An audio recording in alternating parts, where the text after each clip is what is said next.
mai whānau, ko Trish Higginson tuku ingoa, he kai mahi aho e whānau a pina Plunkett. Tēnā koe te hena. I'm Trish, I'm a Plunkett nurse and I work on Plunkett Line.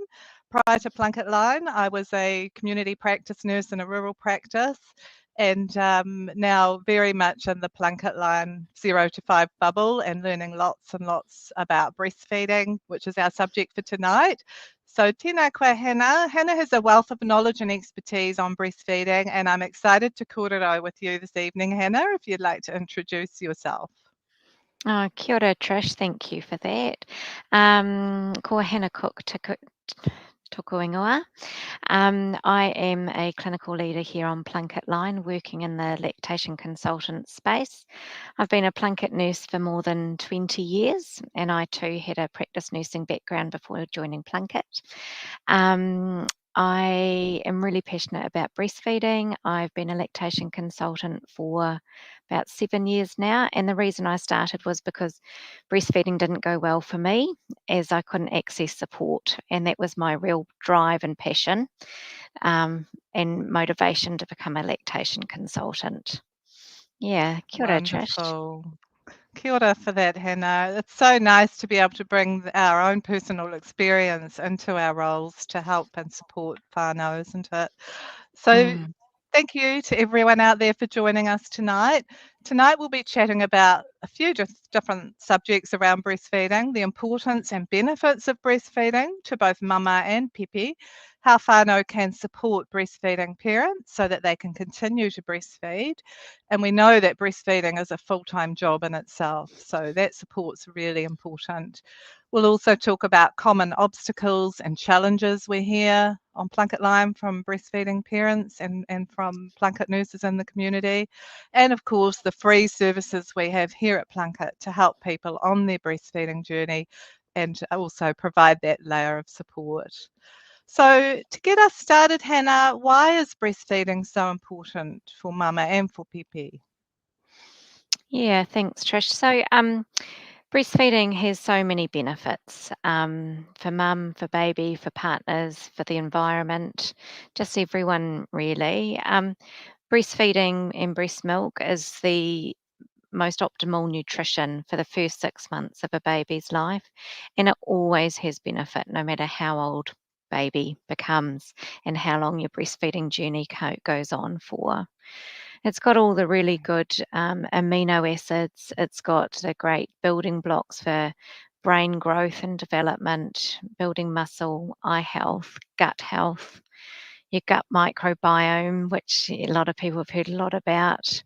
And it's tailored individually. So each mama who feeds their pipi, the breast milk is made specifically for that baby. So even if you're feeding twins, if one twin is maybe unwell, the other twin perhaps isn't, the mother will create antibodies to help fight that illness, help protect that baby that's unwell. And the same if mama's feeding a toddler and then a new baby arrives. Again, that milk changes depending on which person it is that's feeding, whether it's a toddler or their Wow. baby. That Yeah. is incredible. It is so Yeah. incredible. And breast milk, I understand, Hannah, it changes its constitution all the time at any given time of the day to be exactly what the baby needs. Absolutely. Yeah. That composition of the breast milk is just constantly changing. At night time, Wonderful. it's sort of higher fat, it's higher in melatonin levels, which again helps fill baby up a little bit more, help them to sleep and feel really relaxed, which is nice. If that's a really hot day, breast milk will be a bit more thirst quenching for them as well. Yeah, which is Wonderful. great. Yep. And it's free. It's food security, which is really important. We've all heard about the earthquakes and the cyclones recently. And, if you've got a little baby and you're breastfeeding, you don't need to go out to buy milk. You've got it right there. Absolutely. Absolutely. Mm, Yeah, yeah. And great for connectedness, bonding, attachment, having that really close relationship. Yeah. Yes. So, Hannah, this year's World Breastfeeding Week, which kicks off today, and happy World Breastfeeding Week to all the wonderful breastfeeding mamas out there. So, the theme this year is all about closing the gap and providing equitable support for breastfeeding parents. So, can we talk a little bit about why that's so important, Hannah? Yeah, so I think it's like anything in life, really. If you have the support of those nearest and dearest to you, who believe that you can do this and who will support you in any way they can, you're much more likely to succeed. And the research out there does show that, if your partner's on board, your whānau's on board, they're all really supporting you with your breastfeeding journey. Even if it's a bit tough at times, you're much more likely to succeed with that support. Um, and I think that's really important. So having those close to you to support you, but then also calling in, those with extra experience or knowledge or skills if things get a little bit difficult for you. And that's where our Mm. service really comes in, and helps a lot of people. Absolutely. Yes. No, support is what it's all about, particularly in those early days, isn't it, Hannah, when a mum is establishing breastfeeding. So baby's learning to feed. They've just been born. They've been in this nice warm space, all curled up, and suddenly they're out in the big wide world, wondering what hit them. And they like to be close and connected to mama, and that all of that promotes breastfeeding as well, doesn't it? Absolutely, it does. Yeah, absolutely. And it's like learning anything new. Breastfeeding is natural, but it is learned. It doesn't always come really instinctively, and Yes. the more you do it, the more you practice, the better it usually becomes. And having that support and people around you to help with some other things that can help you focus on what you need to do to get that feeding going well. Yes. Mm. So when we think of support for breastfeeding parents, for whānau that might be out there listening or wanting to know how they could help, it comes from a lot of different places. So where could whānau find ways to support breastfeeding parents? What are the practical things they can do to help? Mm. Basically anything other than feeding baby. So so that could be something as simple as, making sure, baby's got a clean nappy, burping baby. It could be making sure, mum has her snacks and her water bottle next to her when she's feeding. If you're coming in, and we all know how exciting it is to see a new baby, actually, go, "Oh, hey, can I fold your washing for you? Can I make you a cup of tea? Can I do some vegetable prep for dinner?" Or, doing those other extra practical things to allow the new mama to rest, to allow her to feed, and then sort of get on and, meet the baby, but, do something else practical to really help as well. Those early days and weeks are just really tiring. Yep. Um, yeah, It so might be dropping off some kai, some meals that they can throw in yep, the freezer. It might be saying, "Hey, I'm going to come and clean your bathroom every Thursday," or something like that. absolutely. What do you need? What's going to help you? Because I think a lot of people tend Mm, to go for the baby, and the mum's like, "Hey, I've just given birth and gone yep, through this life-changing experience, and now I'm trying to feed this baby, and there's hormones flying. So, what do you need? What does the mum need? How can we support absolutely. you?" Mm, Yeah. absolutely. Yep, So yeah, and sometimes a meal train, like whānau, can be responsible. Like you might drop off a dessert, and another member of the whānau drops off some fruit, or it might be taking a toddler to daycare or school-age children to school, so mum doesn't have to worry about getting out with the baby. Because we all know getting out of the house with a child, let alone a toddler as well, can be really tough. absolutely. Mm. Yes, yeah, yeah. And you said it exactly right, Trish. It's about what what does this family need? How can we support them? And rather than saying, "What can I do?" If you actually say, "Hey, I'm going to come and do this," um, like clean the bathroom, or I'm gonna take your older little one to the park for an hour. Because often it can be very hard if someone says, "Well, what can I do to help you?" It can be hard to think just what. So, yeah, and discuss it with them even before baby's here. Say, once your Mm. little one's here, I'd like to come once a week and do a quick vacuum or something like that. Yeah, Great. Planning ahead is really helpful. So, and absolutely. here at Plunkett, Hannah, we offer a range of support for breastfeeding parents. Can you let us know about some of the options that we have available for them here at Plunkett? Mm. So of course, you have your Plunkett nurse who usually will make contact around that first 4 to 6 weeks. You then would find, and they are really good support and will know what other supports are in your local area. Um, Plunkett line is 24/7, and that's 0800 933 922. You'll see that across the bottom there. So that's 24 hours a day, 7 days a week. That's staffed by registered nurses, Plunkett nurses, and lactation consultants. And no question is too big or too small. On Plunkett Line, we also offer free breastfeeding video consults, and that's with either a fully trained lactation consultant or one who's very close to finishing their training. Um, and we operate them predominantly Monday to Friday, but within business hours. But there is the odd time that we can do it outside of that. Um, and that's really good. And you can have an appointment this week, and then you might have an appointment next week or in a fortnight just to touch base, see how things are going. And that's really good. The great thing with Plunkett Line in particular is that it's free for anybody to use. So you don't have to be a Plunkett client.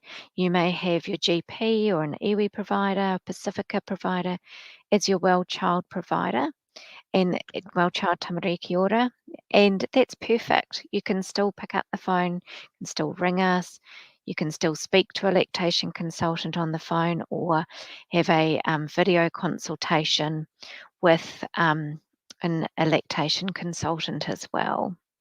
Great. And that's any time, day or night, isn't it? Like if it's the middle of the night and the baby's not feeding or any trouble latching or something's up, just give us a call. And often it's a really simple solution. It might be skin to skin, it might be just taking a breather, it might be getting in the shower with baby to calm everything down.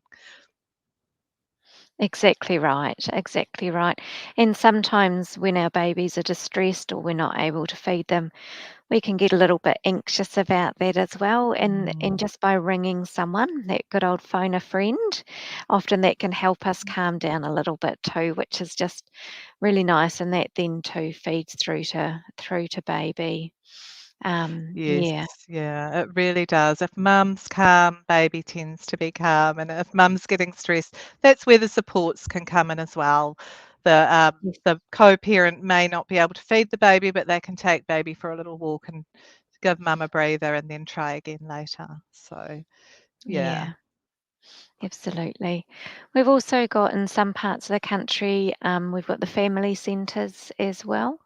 And that's where you can see a lactation consultant in person there.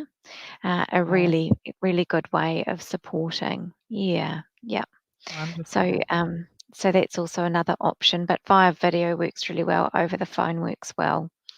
But the best thing really is to reach out for help early if you need support. That Yes. yeah, be my Yeah. number one tip. Mm, yeah. Mm, It's never too early. that's right. Yeah. Nor is it too late, ever too late. Yes, exactly. And I liked what Mm, you said before about the milk changes for toddlers, because lately I've had a few calls on Plunkett Line with mums who are breastfeeding their toddlers.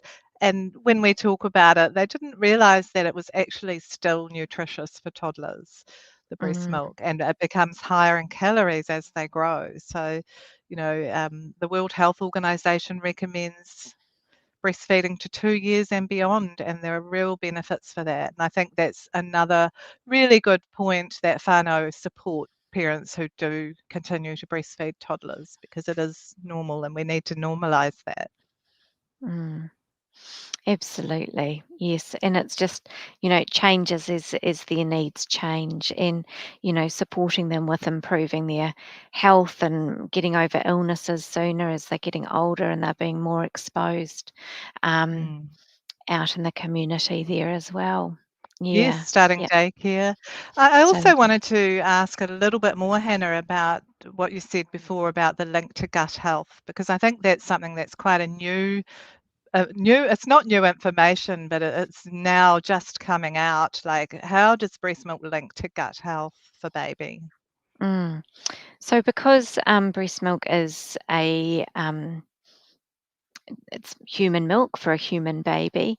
It helps to seal the gut and provide it with good gut flora. So, what that means is this is where all our immunity sort of comes from, and having that ideal gut microbiome and good gut health by exclusively breastfeeding wherever possible. That helps to just give the absolute best start that you can. And if there's medical reasons or you need to give, some express milk or donor milk or formula, that's okay. But as much breast milk as you can, it's going to give that absolute best start. Yeah, Wonderful. That's just yeah. neat. So, what would you say are some of the most common challenges for breastfeeding parents, Hannah? Yeah, so a lot of the really typical questions, I guess, that we get on Plunket Line on both the videos and the phones, it's often latching. So trying to get Hmm. that positioning right. Um, a lot of women unfortunately suffer with some nipple pain, and it's usually we're able to correct that with some changes in position. Yeah. And so going through that and allowing then your nipple and breast to heal. Um, so definitely that latching and the nipple pain would be right up there. The next sort of most common concern would be, have I got enough? My breasts feel soft, or they didn't normally feel soft. I can still express after a feed. Does that mean that my baby's not got enough? So all those sort of questions around supply. So initially, your breasts are in those first few weeks, it's your body's making milk, and then your baby's feeding and just softening your breasts while you're going. Then, as time goes on, your breasts will feel softer, and it's often around that 4 week mark. Women think, have I still got enough milk? Because your breasts are feeling that little bit softer. We Mm. look at other things. We look at wet nappies. We look at is baby comfortable after a feed. All these other pictures just to give us that good feel. But it Yeah. can be quite concerning when you're used to feeling really full and all of a sudden you're not anymore. You think, oh, is there enough there? So that fullness, Yeah. Hannah, so when the baby's first born, the reason that the breasts start, once the milk comes and start to make so much milk, is because your body doesn't know whether you're feeding one baby or two or three or more. So, and then the Ab- baby over time will regulate the supply to be exactly what they need. Is that right? Yes, exactly right. Exactly right. It's a bit like a bit of market research those first few weeks until we know, Yeah, till your body goes, okay, this is what I need. This is how much I'm going to do. Yeah. that is Yeah. just incredible. Yeah. Which is great. Which is great. Mm, The other thing too, I think sometimes, parents, new parents particularly, are quite vulnerable to the wider family giving information and giving advice and saying, well, when I was a baby or when you were a baby, we did this and that was okay. Well, yep, absolutely. But as time goes on, things change, research changes. Um, yes, the basics are absolutely they're still the same 100%. Um, mm, but we learn things all the time, which is really exciting. Um, yes, and it means we can better support a lot of whānau. Yeah, yeah. yeah, Mm. yeah, yeah. Yes, that's so true. And I think it's so important for mama who to be able to own their own experience with breastfeeding and with raising their children. And it's so Mm, important for us who are grandmothers to respect that as well. It may not be the way it was when we brought up our babies, but we know so much more now. So what do you need? Again, always coming back. What does the mum need? What can I do mm. to help you? Yeah. Yeah, absolutely. Mm. Yes, yeah, and navigate that. And we're also, as new parents, we've got all this information at our fingertips out on the internet and all of that. And there's a Mm. lot of information to filter. And so it is really important to, use your reliable sources of information and support. And that would Yes. be like Plunkett, like your GP, um, La Leche League, Mm. organisations like that. Yeah, it's really, Yeah. really important.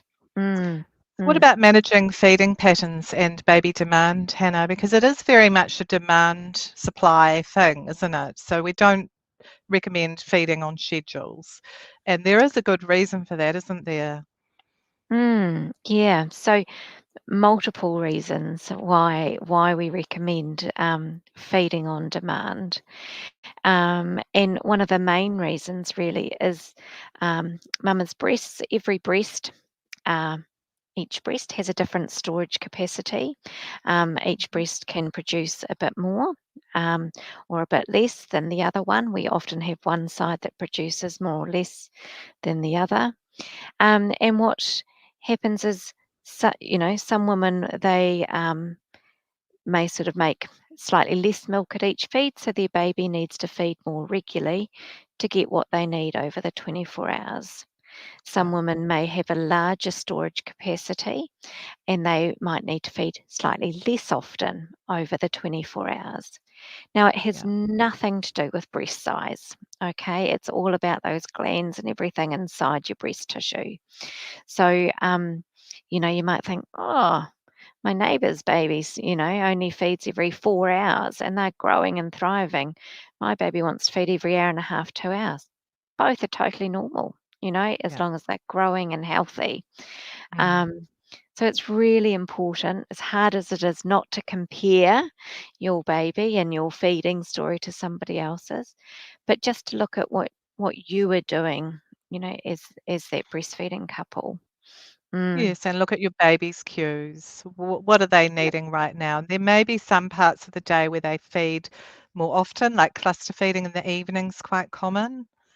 And Yes. what they're doing then is building up that capacity. And that's all really important that we allow them to feed as much as they need to. And as they grow, those feeding patterns change. I think, is it about 3 or 4 months of age where they might start to have longer times between the feeds? Yeah, absolutely. It is somewhere around that 3 to 4 month mark. Some little ones do it a little bit earlier, some do it a little bit later, but somewhere around that age. And that's, yeah. Right. So yeah, so sometimes you can hang out for that a little bit, but at the end of the day, little ones, our babies are like us. Some days we just don't really feel like eating particularly much, Mm. and we just have our basic meals, and other days we just graze constantly all day. And our babies can be just the same. So feeding our babies on demand more often than not will make them a lot more settled, Yeah. which is Wonderful. really, really important. Yeah, Neat. So yeah. see, we have a question here. We've got a couple Mm. of questions. So the first one is from Navman. Till how long we need to breastfeed? My son is 26 months already and he's still asking for breastfeeding. Oh, lovely. Thank you, Nevin. Great question. And the answer is as long as you wish to, and as long as it's working for both of you. So, if it's still working, it's still you're enjoying it, you're happy, there is always goodness in that breast milk. Internationally, the mean age for weaning is actually 4 years of age. So, which means some cultures breastfeed for much longer than others. So if it's working for you, you keep doing it. If it's something you're going, actually, I want to cut back or I want to put some limits around that, we can support you to do that as well if you're not able to navigate that yourself. So Mm, just give us a call. wonderful. Great. And I've got another question here from Lakin, who wants to know what are your rights as a breastfeeding mama when going back to work? That is a great question, Lakin. Thank you for asking that. It's really good, and that's something that a lot of mamas worry about, because it's a big change in life and a big change there. So, your rights as a breastfeeding mama is that you are allowed to have a private, secure space where you can either pump or breastfeed your baby if someone brings your baby into you.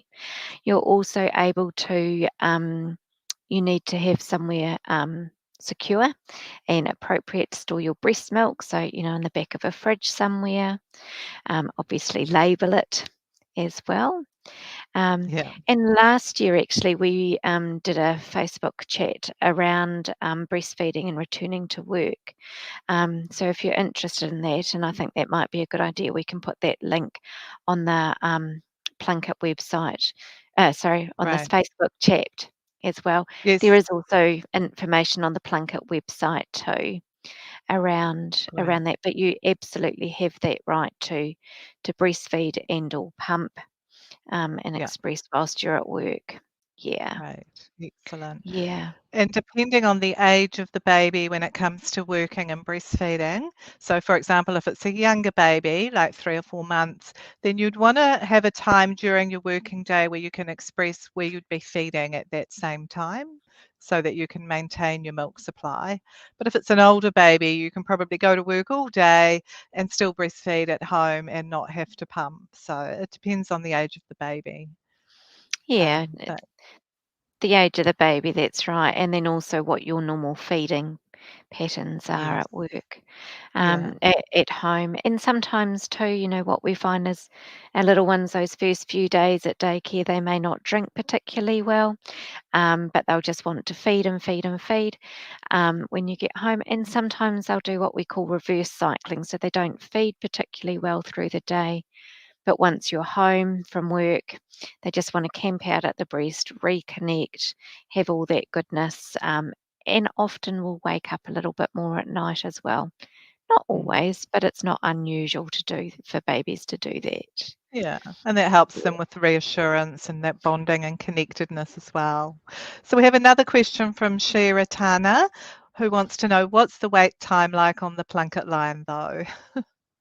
I'm not sure if Ah, she's referring to how long you have to wait to talk to an LC or how long you have to wait to get through. yes. So, yeah, when you ring Plunket line, as long as you hold the phone, you will be answered. So, occasionally you might need to wait more than 8 or 10 minutes for the phone to be answered, but usually we answer well within, a few minutes, which is really good. If you're wanting to talk to a lactation consultant via telephone, what we would find is that it's usually via the phone, it's usually within 3 days. Sometimes in fact, often we even manage it same day if it's Monday to Friday. Yeah, Um, and for the video consultation, again, it can be sort of very quickly within a couple of days, or it may be a little bit longer, up to a week or so. But if yeah, it's something really urgent, we can usually try and fit you in pretty quickly. great, Yeah. excellent. Another question from Nikki. Why would my 4-week-old keep pulling away and fussing like she's still hungry? That's a great question. That's one we Yeah. get a lot. Mm, It absolutely is. That's right. Look, there's lots and lots of reasons, Nikki, why it can be, and part of it is a bit of a development age and stage, and it's also sort of just trying to reorientate themselves to the breast and practicing what they're learning. Sometimes it can be a little bit of wind in their tummy. So yeah, lots of things. Sometimes too at that age we might need to actually just go, oh, and just have a little look at your position, and you might need to adjust baby a little bit, and that will help reduce that on off as well. Yeah. great. And again, that's something if you are having particular issues with, do call us on Plunket Line if you need more specific support for your situation. We're always happy to talk to you. And all of our Plunket Line nurses have basic breastfeeding troubleshooting knowledge. So if you can't talk to a lactation consultant straight away, we can still help you most of the time. 100%. Yeah. Yeah. Yeah, And no question is too small, you know. absolutely. Yeah. Mm. There's a lot of things that change in our bodies when we're learning to breastfeed. Um, Yes, and things change all the time. So certainly, if you're just not sure, just pick up the phone and ring and ask. It's never a absolutely. problem. Thank Mm. you, Hannah. We have another question from Kelly. Thank you for sending these questions through, Whānau. It's great. And Kelly wants to know, is it possible that the flange size you need while pumping can change over time? It is certainly possible. It's not particularly common. Um, Having said that, what you're doing at 1 week, and the size of your nipple at that point, can be a little bit different to, if you're 6 months into it. Okay. Usually, there's not too much of a change, but it's certainly if you're finding that it's rubbing, causing discomfort, or you're no longer pumping as effectively, then it's certainly worth trying to have a look at that flange side, seeing if you need an insert in it to make it a bit smaller, or if you need to purchase that next size up. Thanks, Yeah, Kelly. excellent. Mhm. Oh, wonderful questions coming through tonight. Ultimately, it's about relaxing, enjoying the breast. The more relaxed you are, the more relaxed your baby will be, the more support you get from your whānau and your village, the more time you can focus on this job, which it is a job, let's face it. It takes a while to get established, but once you're there, everything falls into place and follow your baby's lead. It's a dyad, it's between the mum and the baby, and you're learning this together, and it's a really beautiful part of your bond with your baby. Mm, Yeah. So yes, one more yeah. question here from Nikki. When is the best time to start pumping, and will it affect how much my baby is getting? I'm not sure how old Nikki's baby is, but what would you say to Um, that question, Hannah? yeah, so I think Nikki's got the wee 4-week-old who's pulling on and off. So Oh, um, okay. yes, I think, but I'm not 100% sure. So Oh, yes. look, Oh, good yeah. observation. Great. So look, the best time, it depends really actually on the reason for your pumping. If you're wanting to express to try and get a store of milk in the freezer for whatever reason, then you can start that really at any stage. Um, what I would suggest you do is those first 3 to 4 weeks, you just focus on getting your breastfeeding really well established, without interfering too much with trying to increase your supply if things are going well. Um, if you're then wanting to just express, once a day, something like that, the ideal time would be about 45 minutes to an hour after you've finished breastfeeding baby. So, whether they feed on one side or both sides, about that 45, 60 minutes after the feed should give you enough time to burp baby, nappy change, settle, get yourself a drink and relax yourself. That's the best time to try and express. Okay, Right. you're still going to have some prolactin levels flying around your body, prolactin flying around your body to help with your milk supply there as well. And that's when you're most likely to get the milk that you need. Yeah. Excellent. Thank you, Hannah. Mm. Oh, wonderful. What a great conversation we've had tonight. And thank you to all the whānau for watching. We're going to wrap it up now. I'd like to thank Hannah for sharing her expertise and also everyone for watching and commenting and all your questions. So hang in there, mamas, call us. Remember to tap into your village for support. It's a team effort. And thank you, Hannah, again for all your expertise. Kia ora, Trish. Thank you, everyone. It's been a real pleasure. Reach out to us as you need. Ka Ka kite kite. anō.